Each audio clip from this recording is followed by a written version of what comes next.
नमस्ते साथीहरू। आज चाहिँ मैले विशेष गरी रोमानियाको जटिल समस्याहरूमध्ये एक समस्याको बारेमा कुरा गर्दैछु, जुन चाहिँ अहिले एकदमै जटिल बन्दै गएको छ।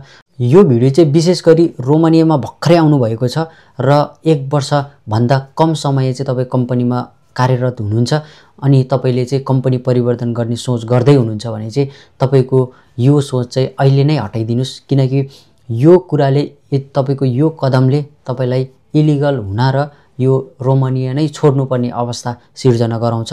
तपाई जुन कम्पनीमा काम गर्न आउनु भएको छ त्यो कम्पनीमा एटलिस्ट पनि तपाईले 1 वर्ष काम गर्नुपर्ने हुन्छ। यदि तपाईले 1 वर्ष नपुग्दै तपाईको सो इच्छाले तपाई कम्पनीबाट निस्किन चाहनुहुन्छ भने कम्पनीले प्रोवाइड गर्ने रिलिज पेपर भनेको 81 को हो, जसमा चाहिँ नो अब्जेक्सन सर्टिफिकेट चाहिँ एकदमै नेसेसरी हुन्छ अनि जुन चाहिँ कुनै पनि कम्पनीले एकदमै रियरली दिन्छ।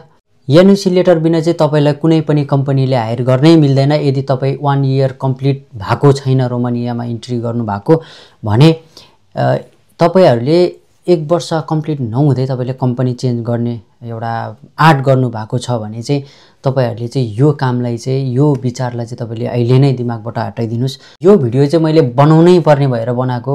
तपाईहरुले यहाँ स्क्रिनमा हेर्न सक्नुहुन्छ। यो समस्याले एक जना हैन, दुई जना हैन, धेरै जनाले चाहिँ यो समस्या चाहिँ आफैले क्रिएट गर्नु भएको छ